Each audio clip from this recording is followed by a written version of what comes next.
Assalamualaikum warahmatullahi wabarakatuh. Alhamdulillahirrabbilalamin. Allahumma ya Hanan ya Manan ya Dayanu ya Sultanu ya la ilaha illa anta subhanaka inni kuntu minadz dzalimin. Fastajabna lahu wa nasanahu minal ghammi wa kadzalika nunjil mu'minin. La ilaha illa huwa alaihi tawakkaltu wa huwa rabbul arsyil adzim. Hasbiyallahu wa nikmal wakil, nikmal maula wa nikman nasyir, wala haula wala quwata illa billahil aliyyil adzim. Alhamdulillahirabbil alamin. Salam santun, salam sejahtera untuk teman-teman sahabat-sahabat di Ewa Kultur, juga sahabat-sahabat Ghaibul Ghaib yang ada di alun-alun peninggalan zaman Belanda ini. Semoga Allah selalu senantiasa melimpahkan layah tasib, kemurahan rezeki dan sehat selalu. Alhamdulillahirabbil alamin. Untuk kali ini saya akan sedikit berbagi tentang aku, iblis sang penguasa.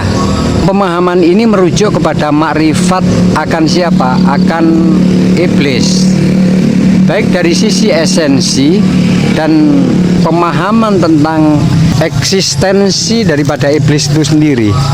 Kalau saudara-saudara mungkin mau memahami lebih jauh tentang iblis, mayoritas kebanyakan orang itu selalu senantiasa mencaci, mencibir iblis dengan seluruh siapa? Dengan seluruh, taruhlah bahasa kasarnya, dengan seluruh antek-anteknya, yakni jin dan setan. Jadi pemahaman ini kalau kita logikakan ya, kalau kita mau melogikakan, kita mau memikirkan dengan hati, dengan jiwa. Andai kata ini kita pakai bahasa mau dan tidak mau loh ya. Iblis andai kata ditanya, kamu mau nggak iblis? Saya tugaskan untuk apa? Untuk menggoda, menjerumuskan, menyesatkan, memurtadkan, memunafikkan manusia. Jadi andai kata si iblis itu mungkin dengan pemikiran normal, yang ending dari seluruh apa yang digodakan iblis kepada manusia, yang menjerumuskan manusia, endingnya nanti si iblis dirajam ke neraka, ya otomatis si iblis nggak akan pernah mau. Ini secara logika.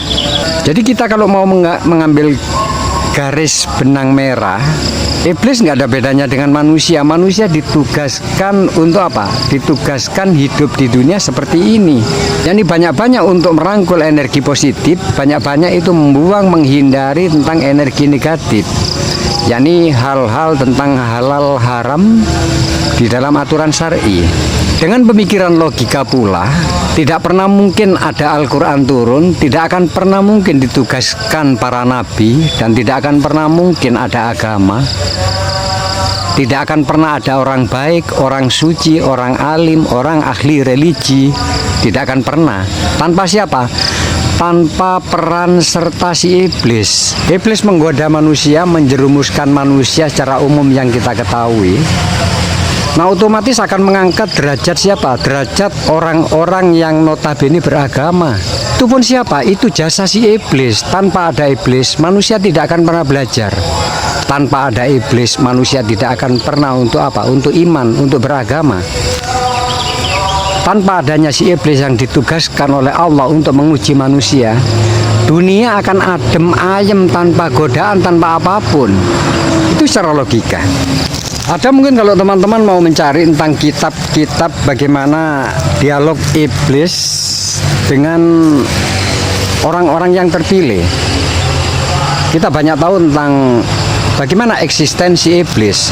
Saya mengharapkan teman-teman bijak untuk memanai ini, dan tetap kita itu bisa apa? Bisa menguasai diri kita sendiri, menguasai pikiran kita sendiri, sehingga apa? Sehingga kita tidak sampai bagaimana? Tidak sampai bergoda oleh apa? Oleh bujuk rayu iblis yang bibit benihnya ditaruh di dalam jiwa manusia. Akan tetapi sebaliknya, apabila kita tidak ada geliat, tidak ada kemauan untuk memahami iblis, untuk memahami seluruh eksistensi esensial tentang iblis itu sendiri, maka sudah dipastikan bahasa neraka itu pasti akan dirangkul oleh manusia-manusia, orang-orang yang bagaimana? Orang-orang yang tidak memahami iblis. Ada bahasa man arofa nafsahu faqad arofa robbahu. Barang siapa memahami diri kita sendiri, barang siapa memahami diri, maka secara ekstensif kita akan paham tentang Allah.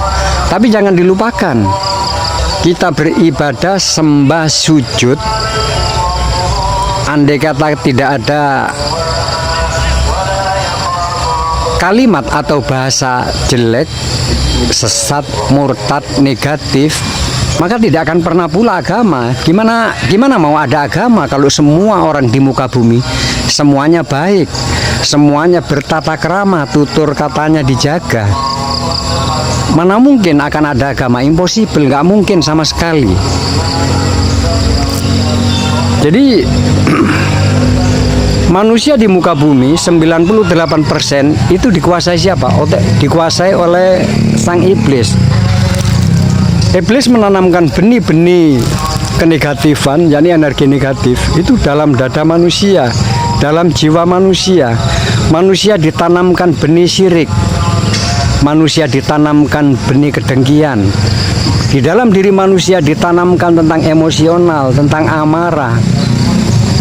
Di dalam diri manusia ditanamkan keraguan, di dalam diri manusia ditanamkan ketakutan. Satu contoh, sifat kedengkian manusia yang dimiliki oleh satu manusia, bibit kedengkian yang ditanamkan di dalam dada manusia, di dalam pikiran manusia, bila nanti dipraktekkan, diwujudkan dalam kehidupan, maka akan bagaimana? Akan menyeret orang-orang di sekitarnya. Orang-orang dikomporin, dibegini begitu kan, maka orang di depannya akan muncul bagaimana? Akan muncul sifat kebencian pula. Dari kebencian levelnya akan semakin meningkat, naik sampai ke apa? Ke syirik hakiki, yakni kedengkian hakiki. Pun dengan sifat amarah yang ditanamkan benihnya di dalam orang-orang yang dipilih oleh iblis. Apabila manusia tersebut sudah ditanamkan bibit amarah, maka apabila amarah itu terjadi, maka akan mengotori, menjadi virus bagi orang-orang di sekitarnya. Dan efeknya pasti teman-teman akan tahu. Jadi memahami iblis itu sendiri sama halnya juga dengan memahami atau ma'rifat kepada Allah, ma'rifat kepada manusia, ma'rifat tentang kehidupan, ma'rifat tentang tahu intisari kehidupan. Bagaimana Rasulullah Muhammad SAW berbicara di Al-Quran tentang iblis itu sendiri. Jadi jangan dipandang bersebelah mata. Harusnya orang-orang yang notabene itu dianggap suci, dianggap baik, mengaku religi, menjadi orang-orang religius, harusnya mengucapkan terima kasih kepada siapa? Kepada si iblis, setan atau jin. Kenapa harus demikian? Karena mereka itu bisa disebut orang suci. Karena mereka pula, sehingga orang-orang yang dianggap suci, dianggap alim itu terangkat derajatnya. Orang lain yang notabene masih berkecimpung di dunia negatif, itu dianggapnya orang jelek, orang ini.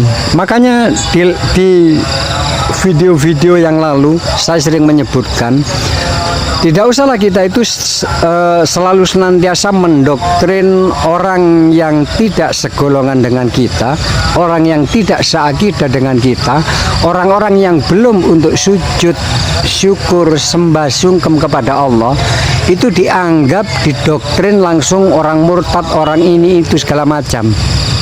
Dengan kita mengucapkan itu, berarti kita lebih kecil dari apa? Lebih kecil dari orang yang melakukan tersebut. Intinya apa yang saya sampaikan, memahami iblis itu kita akan semakin tahu tentang pengetahuan, semakin tahu tentang kehidupan. Bahwa iblis diturunkan di muka bumi ini tak lain untuk apa? Untuk menggoda manusia. Ini adalah tugas.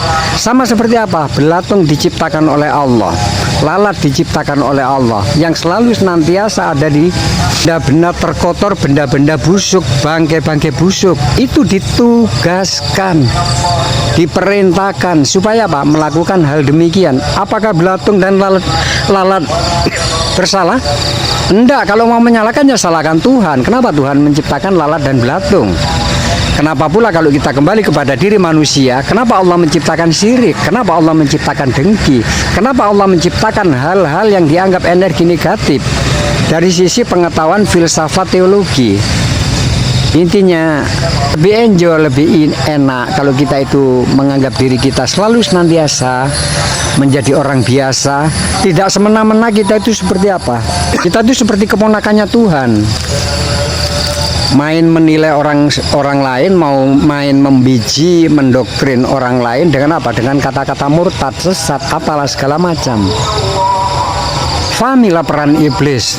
Jadi peran iblis itu hanya 2% manusia di muka bumi ini, itu yang sangat sulit untuk untuk ditanamkan benih-benih iblis di dalamnya. Yani orang-orang yang memiliki kelapangan jiwa, orang-orang yang memiliki jiwa-jiwa ikhlas. Jadi kalau dibahas sendiri ikhlas itu sebenarnya nggak ada.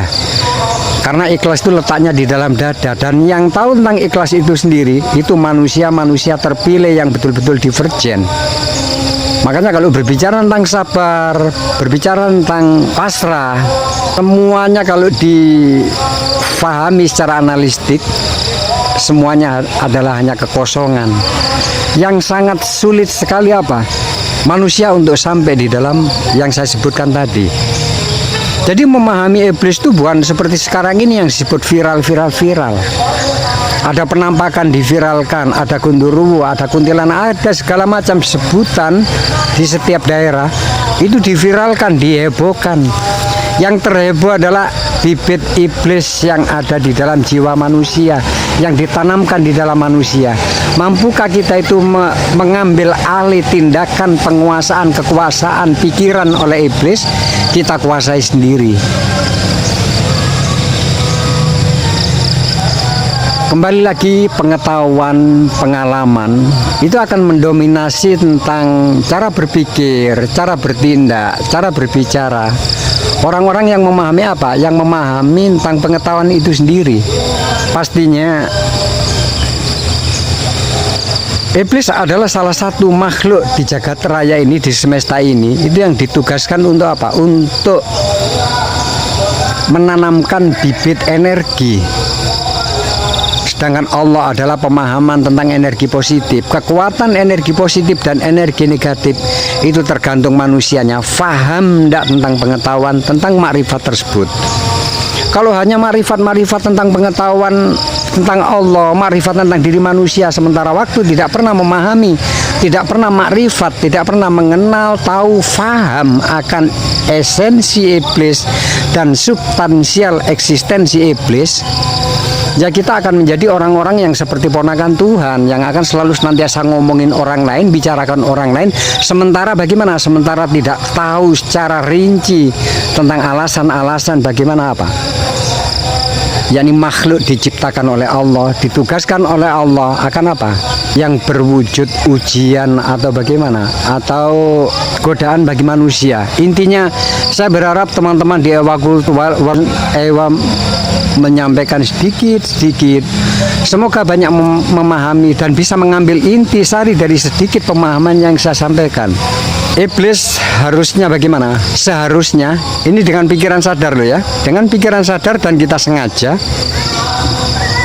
Iblis adalah salah satu makhluk yang mengangkat derajat orang-orang yang notabene dianggap muslim, dianggap alim, dianggap religi, dianggap baik. Tanpa peran serta jasa-jasa iblis tidak akan pernah ada kebaikan di muka bumi ini. Karena apa? Karena manusia alam semesta itu sudah baik. Semoga teman-teman menjadi orang-orang yang marifat akan diri kita sendiri, akan Allah, akan iblis, jin, setan, dan memahami tentang esensi iblis.